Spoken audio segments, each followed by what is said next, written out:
빌립보서 2장 12절 말씀을 좀 보고 구원에 대한 이야기를 지난주에 이어서 이어가 보도록 하겠습니다. 찾으셨습니까? 함께 시작. 그러므로 나의 사랑하는 자들아, 너희가 나 있을 때뿐 아니라 더욱 지금 나 없을 때에도 항상 복종하여 두렵고 떨림으로 너희 구원을 이루라. 아멘. 자, 이 말씀을 가지고 우리가 구원에 대해서 지난주에 얘기했던 내용에 이어서 한번 이야기를 해보도록 할 텐데, 지난주 내용이 잘 기억이 나지 않는다, 혹은 지난주에 안 나와서 모르겠다, 그런 분들은 제 유튜브 채널에 올라가 있으니까 보세요. 저는 그 내용이 물론 저보다 더 좋은 스피커가 말했으면 더 좋았겠지만, 그 내용만 놓고 보았을 때 굉장히 여러분에게 중요하고 또 필수적이다. 단순히 필요하다를 넘어서서 필수적이다. 왜냐면 이 구원이라는 문제는 어떤 여러 가지 가능성 중에 하나를 내가 픽하는 게 아니거든요. 오직 구원의 길은 진리로서 제시가 된 것이기 때문에, 여러분, 진리라고 하는 것은 양립할 수가 있어요, 없어요? 어느 하나가 진리면 그 외에 다른 것은 다 뭡니까? 비진리입니다. 그러니까 이것도 진리고 저것도 진리다. 그 말은 무슨 말일까요? 이것도 진리가 아니고 저것도 진리가 아니라는 겁니다. 그러니까 진리 비스무리한 것은 있을 수 있겠지만 진리는 오직 하나다. 그러니까 구원론에 대해서도 이렇게도 구원받고 저렇게도 구원받고, 또 기독교의 구원 안에서도 여러 종류의 구원에 대한 해석이 있고, 그럴 수가 본질적으로 있다 없다? 있다 없다? 없는 거고요. 그래서도 안 되는 거예요. 그래서는 우리 이 시대의 청년들이 다른 여러 가지 많은 우리의 삶의 이슈들이 있고, 또 우리가 성도로서 감당해야 될 여러 가지 책임과 본분들이 있지만은, 그 중에서도 가장 우선적으로 우선순위에 있어서 여러분들이 확실하게 정립을 해야 되는 것은 무엇이냐면, 구원이란 무엇이냐. 자, 이 부분에 대해서 여러분들이 흔들림 없는 여러분만의 주장이 아니라, 제가 여러분에게 말씀드렸죠. 우리가 세상에 많은 여러 가지 대단하시다는 분들이 이러쿵저러쿵 얘기를 해도 흔들림 없이 복음에 대해서, 진리에 대해서 주장할 수 있는 근거가 뭐라 그랬어요? 기록된 말씀이 있기 때문에. 여러분, 예수님은 전능하신 분이죠. 근데 그 전능하신 예수님께서 자신의 그 전능하심을 하나님의 기록된 말씀 안으로 제한하세요. 왜냐하면 주님은 전능하신 분이신 동시에 어떤 분이십니까? 신실하신 분이시기 때문입니다. 주님이 만약에 그냥 전능하기만 하시다, 그러면 무서운 분인 거예요. 그분을 믿을 수가 있겠습니까? 전능하다고 믿을 수 있나요? 오히려 무섭죠. 두려울 겁니다. 가까이 가기가 어려울 거예요. 도망치고 싶을 거예요. 그런데 그 전능하신 분을 우리가 친밀하게 여기고 주님을 사랑한다고 말하고 주님께로 더욱 가까이 나아가기를 원하는 근거가 뭐예요? 주님은 신실하신 분이십니다. 신실하다라고 하는 것은 기록된 약속의 말씀대로만 하신다. 그 믿음이 있기 때문에 우리가 안전한 거예요. 그래서 여러분이 정말 신앙생활을 제대로 하고 싶다, 여러분의 열정만으로 된다, 안 된다? 여러분의 감정 따라가면 돼요, 안 돼요? 안 되는 겁니다. 정신을 차리고 깨어서 여러분 정신을 바짝 차려야 돼요. 여러분의 머리를 차갑게 하면서 뭐를 읽어야 됩니까? 성경을 읽어야 됩니다. 어떤 분들은 성경 읽는 거 그 지식이야, 폄하해요. 여러분이 신앙생활을 정말 제대로 하기를 원한다면 먼저 뭐를 해야 돼요? 차가운 머리로 성경을 먼저 제대로 읽어낼 수 있어야 됩니다. 그래서 먼저는 성도라면 국어 공부부터 해야 돼요.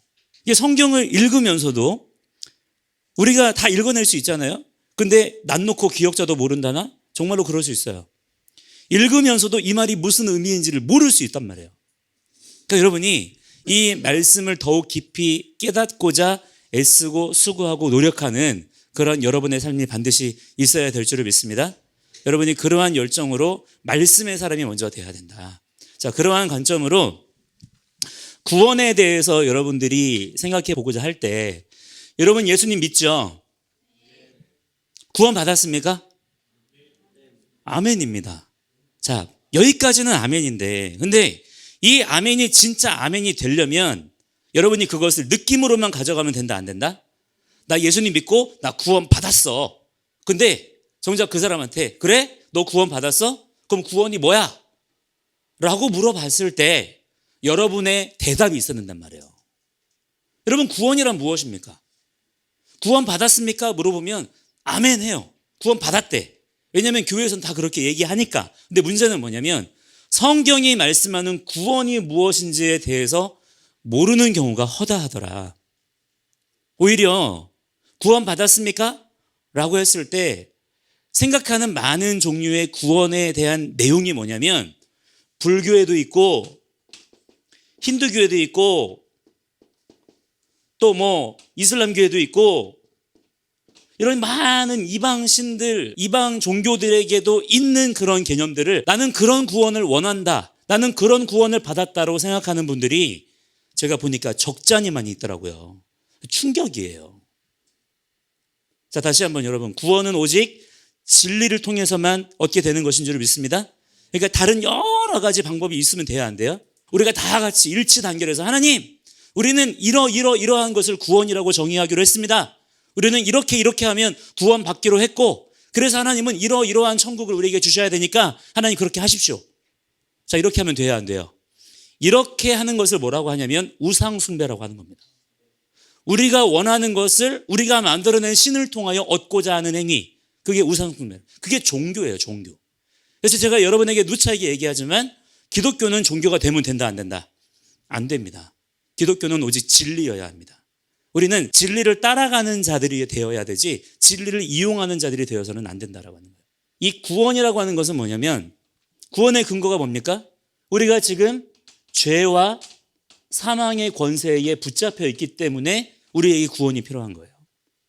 그럼 여러분 성경을 잘 보세요. 지금 우리에게 일어난 문제가 무엇이죠? 제가 지난주에 설명했으니까 자세한 설명은 지난주 내용을 다시 한번 복습을 하세요. 우리에게 일어난 문제가 무엇입니까? 죄라고 하는 게 뭐죠? 우리가 과일 따먹은 그것이 죄입니까? 우리가 도둑질을 한 그것이 죄인가요? 우리가 살인을 하고 강도질을 한 그것이 죄입니까? 그것 때문에 우리가 지옥에 가게 되는 것이고 죽게 되는 것인가요? 그거는 죄악이라고 그래요. 죄의 열매입니다. 여러분, 죄도 열매가 있습니다. 우리가 죄라고 하는 것을 가지고 있을 때 맺혀지는 열매 같은 것들이 뭐 살인, 시기, 분쟁, 다툼, 미워하는 거 이런 것들인 거예요.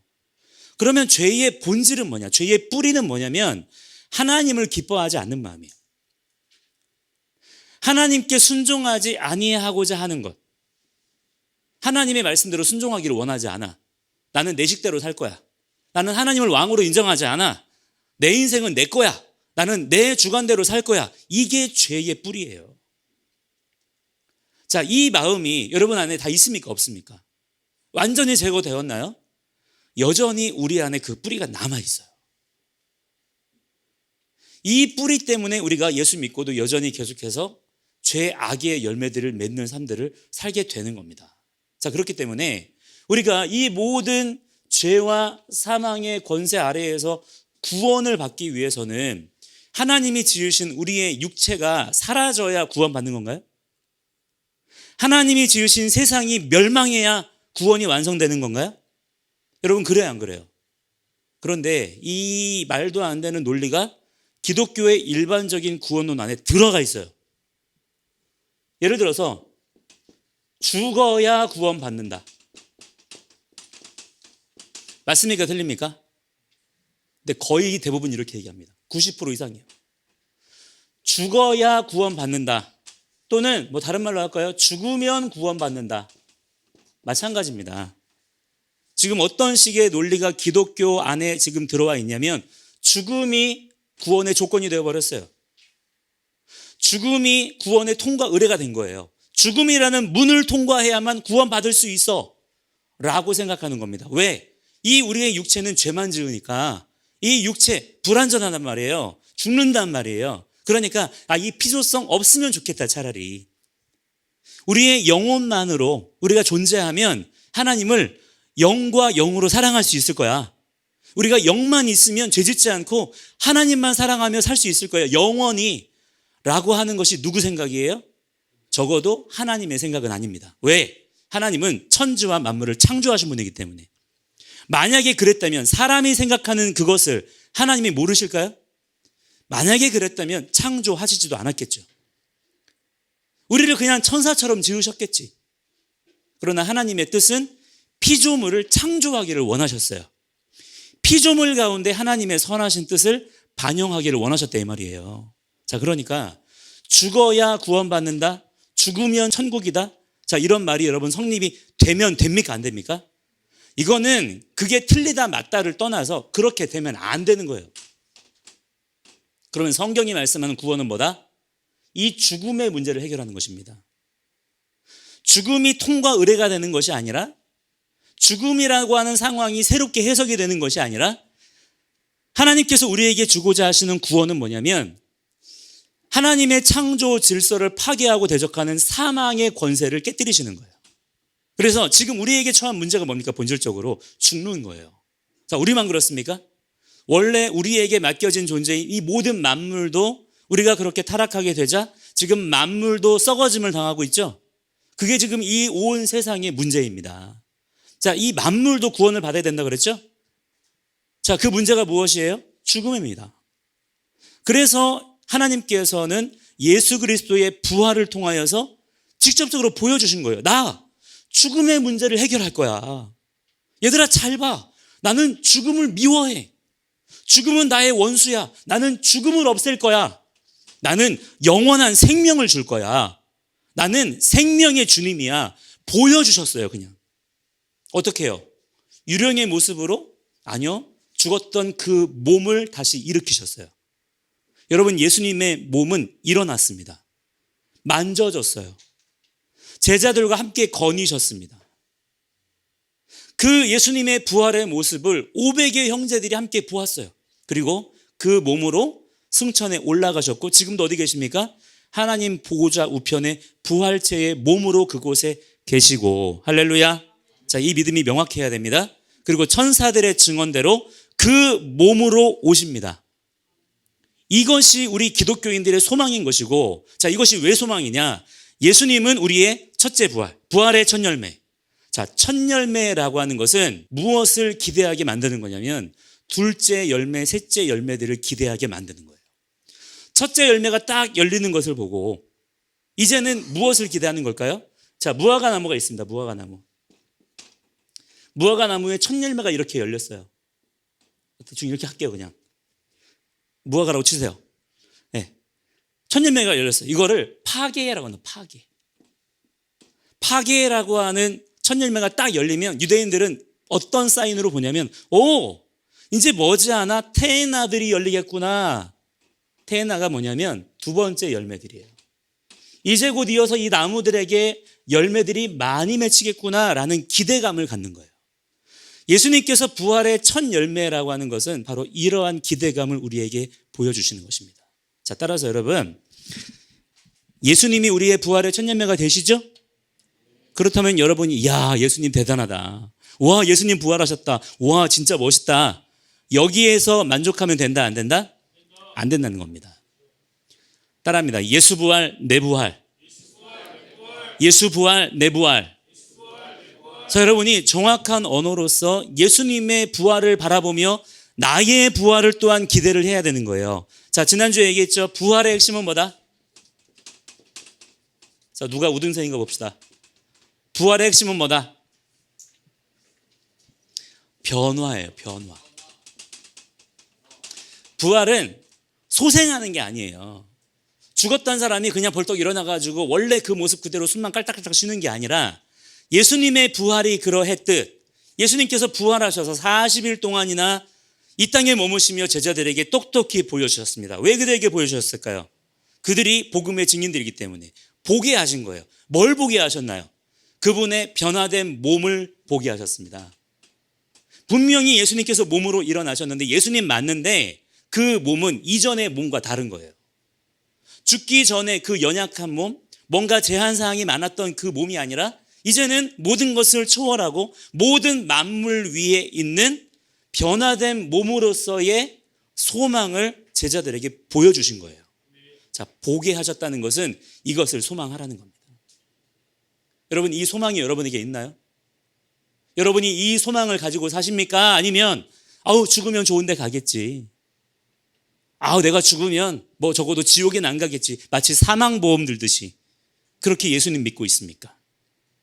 그러니까 여러분이 어떤 것을 기대하느냐에 따라서 우리 기독교의 가치가 매우 저급한 것으로 떨어질 수 있는가 하면 여러분이 어떤 믿음을 취하느냐에 따라서 여러분의 구원의 소망이 세상 가운데도 대망할 만한 일들이 될 수가 있는 거예요. 그러니까 여러분이 세상의 소금과 빛으로 이 땅 가운데 존재하기 위해서는 여러분의 삶의 소망이 달라져야 됩니다. 그래서 이제는 여러분이 구체적으로 죽을 날을 바라보며 사는 자들이 아니라, 그것을 뭐라고 얘기하고 싶냐면, 지금 이 시대의 기독교 복음의 많은 부분들이 죽음의 신학으로 변질되어 있어요. 죽어야 된다는 거야. 이 썩어질 몸이 죽어야만 우리의 영이 둥둥 떠다니며 구원을 받는다는 거야. 이게 뭐냐면 여러분, 정확하게 영지주의 사상입니다. 하나님의 창조 질서를 무시하고 배격하고 대적하는 사상이에요. 자, 이런 사고 방식을 우리의 머릿속에서 뜯어내야 됩니다. 근데 이런 생각을 그냥 가지고 있잖아요. 종교적인 열심은 있어. 하나님 사랑한대 막 찬양하다가 눈물도 막 흘려요. 기도도 그렇게 열심히 합니다. 근데 문제가 뭐냐? 현실의 삶을 복음으로 살아내질 못해요. 왜? 소망하는 게 부활의 영생이 아니라 내가 죽으면 어떻게 될 것이다 라는 헛된 망상이기 때문에 현실을 복음으로 살아낼 근거가 없는 거예요. 이것이 지금 이 시대의 기독교의 심각한 문제입니다. 여러분 예수 믿고 나서 우리가 흔히 말하는 표현이 뭐예요? 거듭났습니까? 여러분 거듭났나요? 우리가 거듭났습니까? 그러면 우리가 딱 머릿속에 어떤 생각이 드냐면 도덕, 윤리 막 이런 것들이 떠올라요. 내가 잘못한 것들이 있나 없나? 내가 거듭났다라고 말하기엔 뭐가 껄쩍지근한데? 이런 생각이 드는 거야. 그게 뭐냐면 우리가 구원에 대해서 심각하게 오해하고 있는 것들이 굉장히 많이 있다는 거예요. 거듭났다라고 하는 것은 무엇이냐면 나의 삶의 소망과 기대와 방향이 바뀌었다는 거예요. 이제 무엇을 위해 사는 존재가 되었느냐라고 하는 것을 말하고 있는 거예요. 여러분 예수 믿고 나서 이제는 여러분의 삶의 소망이 바뀌었나요? 여러분의 인생의 방향이 바뀌었습니까? 바뀌어야 됩니다. 어떻게 바뀌어야 될까요? 하나님 말씀대로. 이걸로 바뀌어야 돼요. 하나님께서 말씀하신 대로. 예전에는 어떻게 했어요? 하나님 말씀에는 관심도 없었어. 내 뜻대로, 내 생각대로, 내 경험대로 사람들 눈치 보며 그렇게 간 거야. 근데 이제는 정말 달라졌어. 왜? 예수님이 왕이시니까 어떻게 바뀌냐면 내 순간순간의 모든 삶의 계획과 주권을 오직 왕이신 예수님께만 맡기면서 기록된 말씀대로. 왜? 왕의 언어이기 때문에 기록된 말씀대로 한 걸음 한 걸음 따라가는 거예요. 그래서 그전에는 어떤 사람이 멋있는 사람으로 평가를 받냐면 계획을 잘 짜는 사람, 막 10년 뒤를 내다보고 20년 뒤를 내다보고, 야, 넌 진짜 대단하다, 너는 계획이 다 있구나, 이렇게 사는 거예요. 그런데 여러분, 예수 잘 믿는 사람은 어떻게 하는지 아십니까? 정말 거듭난 사람, 믿음의 사람은 어떻게 하는 줄 아세요? 계획이 중요한 게 아니에요. 오늘 하루의 삶을 어떠한 태도와 자세로 사느냐, 오늘 하루 여러분의 삶 가운데 어떠한 믿음과 기대와 소망을 가지고 살아가느냐, 오늘을 보는 거예요. 지금 이 순간을 보는 것입니다. 아무리 10년 뒤의 계획이 거창해도 오늘 지금 이 순간 여러분의 삶이 바닥이라면 그건 그냥 바닥이에요. 여러분, 영원한 생명을 꿈꾸는 자들이라면 그 영원의 소망을 꿈꾸는 삶을 오늘 지금 이 순간 살아내기를 힘쓰는 자들이 돼야 됩니다. 왜냐하면 우리에게 주어진 순간이 아니라 지금 이 순간밖에 없어요. 아무도 내일을 맡아놓고 사는 사람 없고요, 10년 뒤를 맡아놓고 사는 사람 없잖아요. 우리는 언제나 매분 매초 이 순간을 살아갈 뿐입니다. 그래서 여러분이 정말 예수 믿는 사람이라면 오늘 지금 이 순간에 최선을 다하여 여러분에게 맡겨진 삶의 본분과 책임을 다하는 자들이 되어야 된다고 하는 거예요. 그래서 여러분이 예수님 믿을 때 정말 경계해야 되고 대적해야 되는 게 뭐냐면 종교예요, 종교. 그러니까 여러분의 신앙생활을 종교 생활과 일치시키지 마세요. 종교 생활을 잘하는 것을 내가 신앙생활 잘한다라고 하는 것은 착각입니다. 오히려 종교 생활을 열심히 하는 자들일수록 현실을 못 살아낼 가능성이 매우 커요. 종교는 원래 그렇습니다. 여러분이 정말 깨어있는 살아있는 하나님의 사람으로 그렇게 살아가기 위해서는 여러분의 현실 속에 말씀이 들어가야 돼요.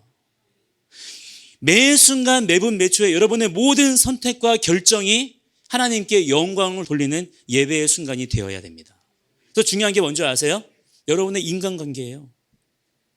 예수 믿고 나서 종교 생활은 열심히 하는데 인간관계는 다 무너졌어요.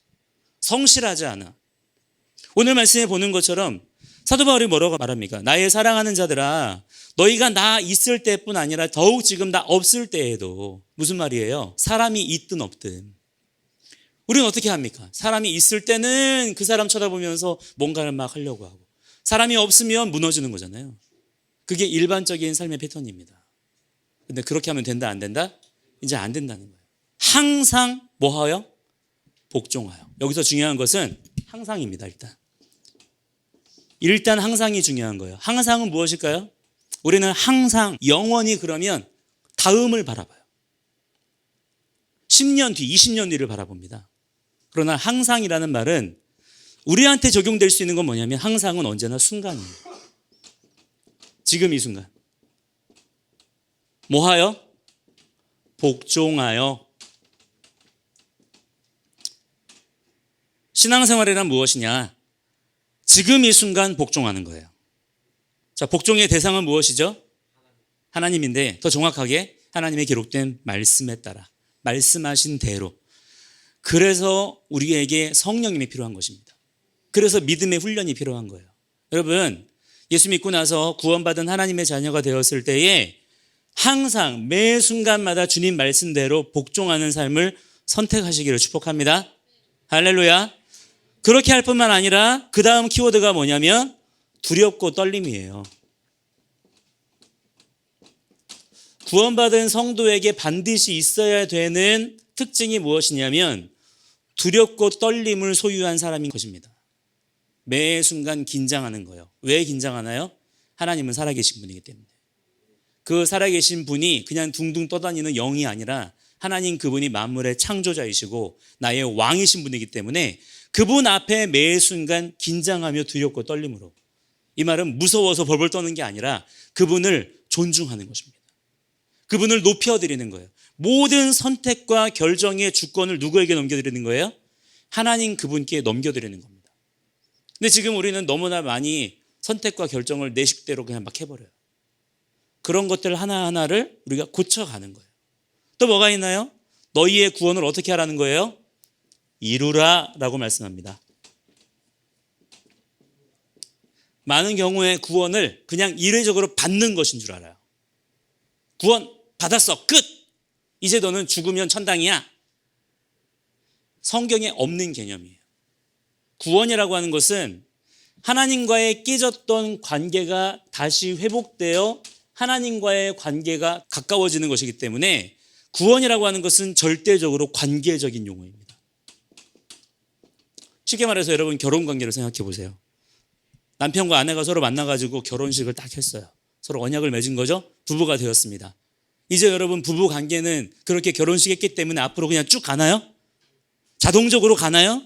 아니죠. 오히려 그렇게 언약을 맺었기 때문에 앞으로 지켜야 될 언약이 더 많은 거예요. 남편은 그동안에 살았던 나의 습관을 버리고 누구를 기쁘게 하기 위해 사는 겁니까? 아내를 기쁘게 하기 위해 사는 겁니다. 그래서 아내가 싫어하는 일을 하면 돼요, 안 돼요? 하지 않는 거죠. 오히려 반대로 아내가 기뻐하는 일을 하는 겁니다. 그래야 그 가정이 행복한 거예요. 반대로 아내는요, 남편이 싫어하는 일을 내가 전에는 좋아했던 것일지라도 하면 돼요, 안 돼요? 절제하는 거죠. 반대로 어떻게 하는 겁니까? 남편이 기뻐하는 일을 내가 찾아서 하는 거예요. 그렇다면 그 가정은 행복한 가정이 될 겁니다. 마찬가지예요. 하나님은 우리의 완전한 신랑이시기 때문에 그분은 언제나 우리에게 선하게 행하십니다. 자, 그렇다면 우리 또한 어떻게 해야 되죠? 우리 또한 마찬가지로 하나님께 하나님이 기뻐하시고 하나님께서 원하시는 일들은 힘써 행하되 하나님께서 원하시지 않는 일들은요, 행하지 않게 되는 거예요. 이 삶의 질서가 여러분 가운데 회복되어지는 역사가 반드시 일어나게 되기를 축복합니다. 자, 그래서 죄라고 하는 것이 세상에 들어왔을 때 이것만 말씀을 드릴게요. 우리가 지금 처한 문제가 뭐냐면 지정의가 무너져 있는 거예요.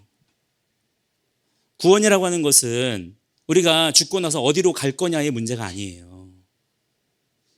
성경은 천국을 장소로 얘기하지 않아요. 오히려 천국을 뭐라고 얘기하냐면 하나님께서 왕 되신 상태를 얘기합니다. 물론 장소도 포함이 되는 개념이겠죠. 그렇기 때문에.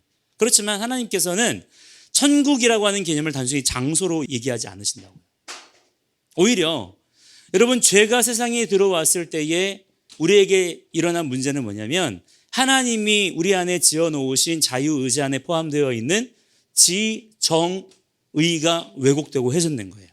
지가 뭐냐면 우리의 지성입니다. 정은 말 그대로 감정이에요. 그리고 의는 뭐냐면 뜻을 추구하는 것. 예를 들어서 인생의 방향을 추구하는 거예요. 이 세 가지가 죄로 인해서 다 망가진 거예요. 그것이 지금 우리의 상태입니다. 무언가를 알기는 아는데 제대로 아는 건 아무것도 없어. 오히려 왜곡된 정보들을 가지고 있는 거죠. 그것이 죄의 결과입니다. 감정이 있어요. 슬픔, 기쁨, 뭐 다 있는데, 분노도 있고 다 있는데 그 감정 또한 왜곡되어 있는 거예요. 슬픔은 슬픔인데 진실한 슬픔이 아니에요. 기쁨은 기쁨인데 진실한 기쁨이 아닌 거예요. 분노하긴 하는데 내가 분노해야 되는 데는 분노 안 하고 내 기분 따라서 쓸데없는 곳에 분노를 쏟아붓는 일들이 많은 거예요. 의는 무엇이라고 했어요? 내 인생의 방향을 내 멋대로 정하는 거예요. 이 모든 지식과 정보를 내 뜻대로 해석을 하는 겁니다. 이 모든 세 가지가 다 망가졌다는 얘기예요. 자, 그러면 여러분, 구원받은 성도에게는 어떤 일이 거꾸로 벌어져야 될까요? 이 망가진 지, 정, 의가 한 번에 샥 바뀌는 게 아니라 회복이 되어지는 과정이 경험되어져야 되는 거예요. 그래서 우리에게 진리가 필요한 겁니다. 진리를 따라서 우리의 무너지고 왜곡되어져 있는 이 지성이 회복돼야 돼요. 그러니까 여러분이 이제는 세상을 바라볼 때, 세상의 지식과 세상의 현상을 바라볼 때, 그전에는 내 기준으로 모든 것들을 판단하고 해석하고 분별했을 거 아니에요? 이제는 어떻게 하는 겁니까?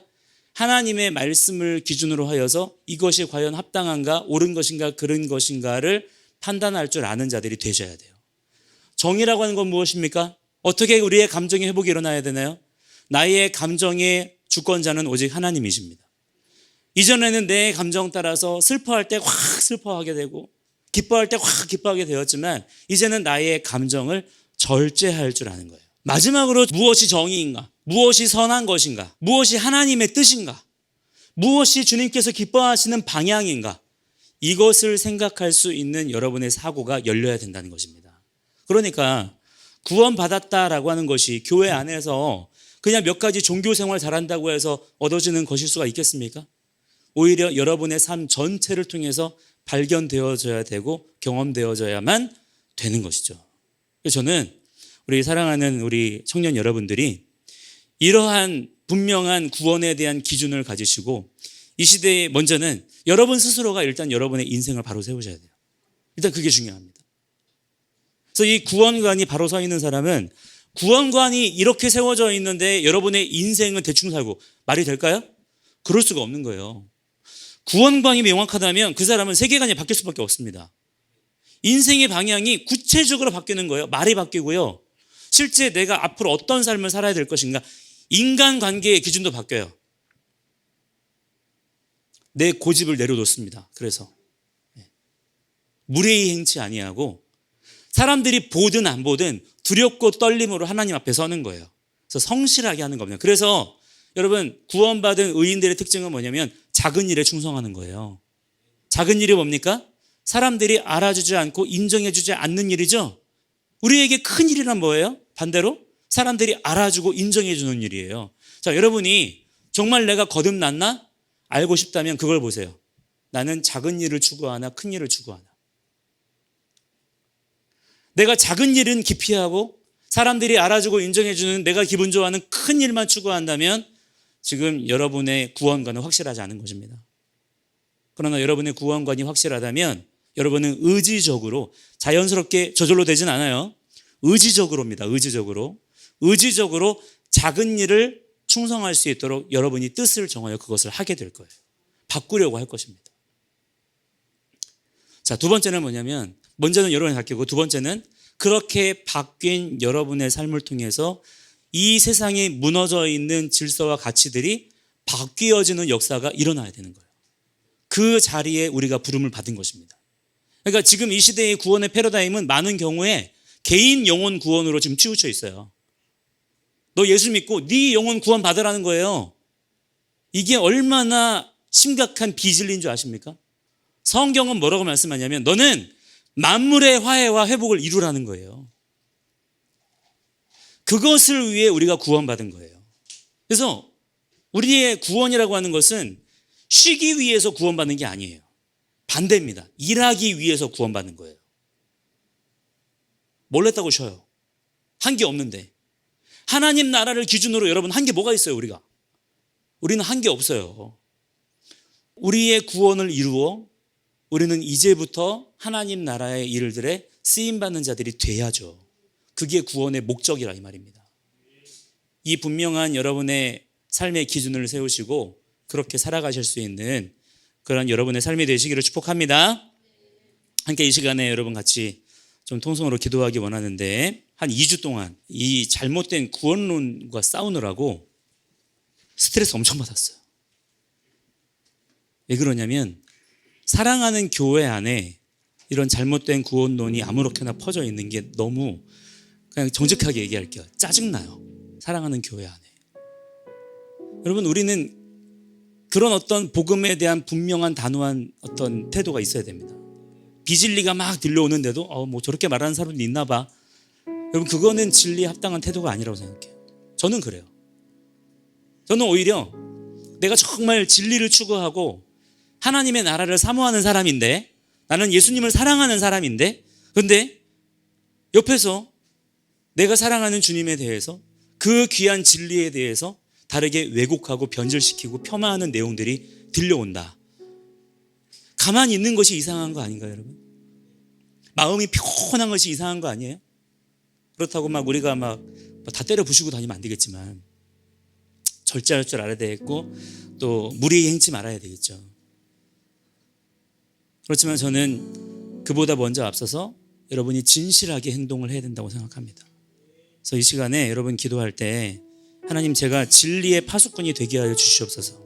지금 우리는 너무 개인적인 문제들에 내가 함몰되어 있어가지고 우리가 진리의 파수꾼이라는 생각을 거의 안 해요. 일주일의 삶을 살아갈 때 여러분 진리의 파수꾼의 역할을 어떤 부분에서 하셨습니까? 생각해보면 너무 부끄러운 거예요. 그냥 나는 내 삶을 살았지 과연 내 삶의 자리에 하나님의 자리가 어디 있었나 생각해보면 부끄러울 정도입니다. 이것을 우리가 주님 앞에 진실하게 고백을 해야 돼요.